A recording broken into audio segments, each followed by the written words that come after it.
Gonzalo Lady, gracias por encontrarte acá conmigo para que charlemos un poco sobre de qué hablamos cuando hablamos de accesibilidad. Yo recién se lo comentaba fuera de cámara y le decía que lo primero que yo pienso, por lo menos cuando me dicen accesibilidad, es en la movilidad reducida, un poco de ahí sale el convocarte, pero cuando me puse a profundizar me di cuenta que hay un montonazo de posibilidades de no tener acceso a las cosas. Así que bueno, primero eso, gracias por este encuentro. Gracias a vos por la entrevista y como vos decís, no solamente son las barreras arquitectónicas, sino que tenemos comunicacionales, bueno, tenemos una clasificación bastante importante, obviamente que la más visible es la arquitectónica, una escalera, una rampa que no está, una falta de ascensor. Siento que quizás es la que más influye a todas las personas que tienen alguna discapacidad, porque pienso que no sé, para un ciego subir una escalera, escalón por escalón, debe ser más difícil que si hay una rampa en la que puede ir manejándose, tal vez. Sí. Hablo de ignorante acá, es una opinión rara, pero digo, como que haya ciertas ya barreras arquitectónicas te limita muchísimo más para cualquier tipo de discapacidad. Sí, totalmente. Nos influye en cuanto a nuestra independencia en el ámbito social, porque no podemos ir a comprar, no sé si queremos vivir solo, ir a comprar nuestra comida, o si queremos ir a un lugar a tomar algo, por ejemplo, muchas veces no podemos. El tema de los baños. ¿Cómo es tu vida cotidiana? Por ejemplo, bueno, acá estamos en una plaza del centro de San Andrés de Giles, la Plaza Sarabí, que tiene sus rampas, es una plaza que dentro de todo podríamos decir que tiene su acceso, pero hablamos de ciudades que en muchos lugares ni siquiera hay vereda, ¿no? Como... También, eso es un problema importante. No hay lugar a donde poner la rampa, no hay. ¿Cómo se circula una ciudad o qué medidas vas tomando vos para poder tener una vida libre, ¿no? Independiente? Bueno, cuando se puede, lo hacemos por la vereda y cuando no, por la calle, lamentablemente. ¿Y los vecinos eso lo acompañan bien o dicen, viste, tenés que ir por la... como entienden, no molestan? Hasta el momento, yo en 31 años que tengo, no tuve ningún inconveniente. Es más, en algunos momentos no hay una rampa en la esquina y uso un garage, que también es otra de las tácticas que tenemos nosotros para poder subir a una vereda. ¿Y al momento de ir a comprar? Y bueno, muchas veces en la calle. O sea, no podés elegir los locales por los precios, sino por accesibilidad, digamos. Sí, depende, sí. A ver, uno se tiene que a veces resignar y decir, bueno, a ver, me conviene este lugar por el precio, pero bueno, tengo que comprar en la calle. Claro. ¿Y te atienden todavía en la calle? Sí. Perdón, hago preguntas re pavas, pero no siento hay problema, que quien no tiene esta incapacidad de desplazarse de la manera que está habituado, no registra en todas las barreras que tenemos. Por ejemplo, pienso que una persona que no puede ver, no puede ir a un restaurante y elegir qué quiere comer, ¿no? Claro. Tiene que alguien dictarle la carta, o en realidad hay una ley que dice que tenés que tener la carta en braille, que creo que si vamos a cualquier lado, nadie tiene acá un catálogo de ropa o en braille. Tenés que ir medio que al tuntún y volvemos a con alguien que te guíe. Claro. Vos me contabas que sos profe de educación física. Exactamente. Entonces, es que a mí un poco me hackeó la mente, le decía, como que uno se imaginaría quizá otra cosa, vuelvo a decir, hablo desde mis prejuicios, pero eso, ¿hay en vos algo así como de querer demostrar que sí se puede? O sea, ¿te pega por ese lado de yo voy a poder solo, hago todo solo, como de obligarte a una autonomía excesiva quizá? No, creo que la elección fue más que nada por el contexto donde crecí y cómo fue mi historia de vida, que estoy rodeado de docentes. Deportistas.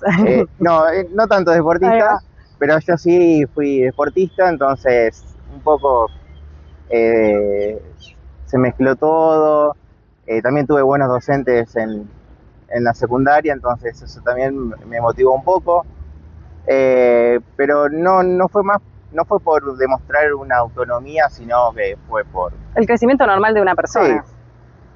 Simplemente por eso, ¿no? ¿Qué crees que nos hace falta para mejorar el acceso de las personas en general, a que sea una ciudad verdaderamente inclusiva y que todos podamos transitarla o habitarla? Y en realidad falta bastante, sobre todo falta a veces algo de empatía, ¿sí? Por ejemplo, de no estacionar enfrente de una rampa, o bueno, si uno va tiene la posibilidad de poner un negocio, bueno, también pensar en ciertas facilidades, ciertas accesibilidades. No todas, porque la verdad que es imposible. Hay tantas discapacidades que es imposible pensar en todo el mundo. Pero sí tener en cuenta algunas cosas medias básicas. Por ejemplo, bueno, decíamos el acceso, una. Por ejemplo, si uno va a tener un restaurante, tener una carta en braille, que eso, a ver, no modifica tanto el costo cuando uno va a abrir un restaurante, porque es una o dos por restaurante. O tener baño donde pueda entrar, por ejemplo, una silla. Bueno, eso me imagino que te limita un montón. Ya ahí puede haber un costo un poco más elevado. Sí, hablamos de infraestructura dura de un espacio. Claro. Sí. Por una cuestión de espacio nada más. A veces los baños de los restaurantes son muy chiquitos, porque el local precisamente es muy chiquito. Pero sobre todo en la sociedad es eso, falta un poco más de empatía.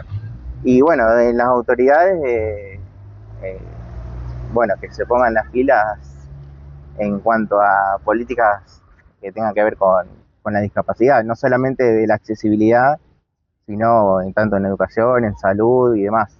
Vos antes me comentabas fuera de aire que en su momento se había organizado como una comisión, parte del Consejo Deliberante, sí. se iba a ocupar y realizar estas tareas. Entiendo que fue más en un contexto de pandemia.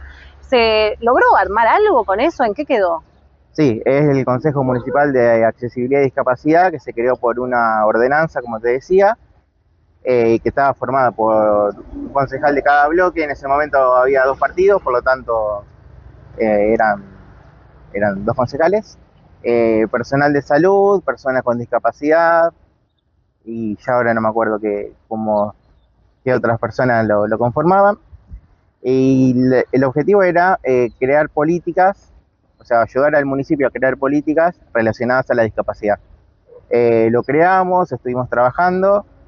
Por ejemplo, el curso de lengua de señas fue un proyecto de esa comisión, sí, del consejo. Las rampas que actualmente tenemos ahora fue en un primer momento una idea, no una idea, sino que fue un laburo, una iniciativa un laburo nuestro en el que hicimos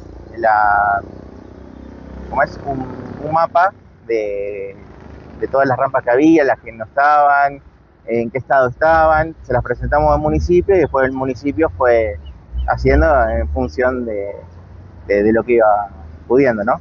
Bien, y bueno, ¿y qué pasó ahí? ¿Se diluyó el proyecto? Sí, el consejo. Un poco se diluyó por cuestiones, a ver, que tienen que ver con el funcionamiento nuestro. Al ser, como te decía, ad honorem, nosotros disponíamos de nuestro tiempo y bueno, a veces no podíamos. Cuando la pandemia empezó a pasar, sí, estábamos todos en casa sin mucho claro, que hacer. No, Era después, más fácil. Claro, y después, bueno, todos los proyectos se habían suspendido, empezaron a resurgir. Sí. Entonces, bueno, el tiempo se nos iba achicando y terminamos no disolviéndolo porque sigue estando, pero bueno, actualmente no funciona como nos gustaría. Bien, bueno, ahí es algo para retomar, pero bueno, por el momento no estaríamos pudiendo organizarnos. Bien. Bueno, Gonza, no sé si tengo más preguntas. ¿Querés decir algo o compartir algo de cómo es la vida así quizá en la silla y que la gente tenga más empatía? A ver, es por ahí muy personal, porque cada persona con discapacidad tiene sus propias limitaciones, ¿no? Y en función de esas limitaciones uno va viendo cómo las sortea. A la misma limitación, no la misma persona lo sortea de la misma manera. No, por supuesto. Entonces, por ahí es muy difícil decir cómo nos manejamos entre todos. No, acá hablamos de vos, de Gonzalo, de tu forma de vivir y de transitar esta ciudad, de habitar los espacios, que también de ahí surge la pregunta anterior de, bueno, ¿qué decimos? Bueno, qué bien que tenemos estas rampas, bueno, ¿qué falta, no? Para que uno pueda seguir disfrutando de la vida, ¿no? Y transitar, que es algo tan simple. Sí, a ver, yo trato de desenvolverme lo más independientemente posible, manejo, no tengo ningún inconveniente. Obviamente que sí, cuando voy a un lugar y no tengo una rampa para ingresar en un lugar, y bueno, como te decía, tengo que esperar afuera. Sí. No tengo problema. Yo particularmente no me quejo de eso, aunque sé que no es lo ideal. Te obliga a buscar estrategias, porque lo pensaba antes con lo de los baños, es como que te obliga a tener un tiempo posible de salida y volver a tu casa. Claro. Y tener como, en esas cosas, por eso digo, son en cosas que uno quizás no mira y no se le ocurre, pero decís, uy, tengo que calcular cuánto tiempo voy a salir a comer y volverme a mi casa, porque si no, no tengo a dónde ir al baño, por ejemplo. Exactamente, o buscar otras maneras de poder sortear ese obstáculo. Después, a ver, es también como uno se lo toma. Por ejemplo, hay personas que te dicen, no, yo no salgo, o prefiero que vaya otra persona a hacer un trámite por mí, porque no me gusta que me atiendan en la vereda. A mí particularmente no me pasa, pero sé que hay personas que les pasa, las entiendo y creo que es válido que les moleste, porque no es lo ideal. Y no, obvio que no. Hay situaciones también climáticas que no está bueno esperar. Siempre digo, a ver, una lluvia en esta época del año y bueno, un poquito te puede mojar, uno se la banca. Ahora, en pleno julio a las 9 de la mañana y no. No. Entonces, bueno, te obliga también a depender muchas veces de otra persona. Sí, algo que recién... no es lo ideal. No, total. Y algo que mencionabas que me parece interesante, que es esto de que un poco te obliga a meterte puertas adentro de tu casa. Claro. Y si algo nos evidenció la pandemia, ya que la nombramos tanto, es que no nos hace bien estar solos metidos en nuestras casas. Sí. Así que es como algo básico de mínimo poder salir a encontrarse con un otro, ¿no? Poder tener esa mínima cosa. Bueno, Gonza, muchas gracias. Bueno, gracias a vos. Un gusto.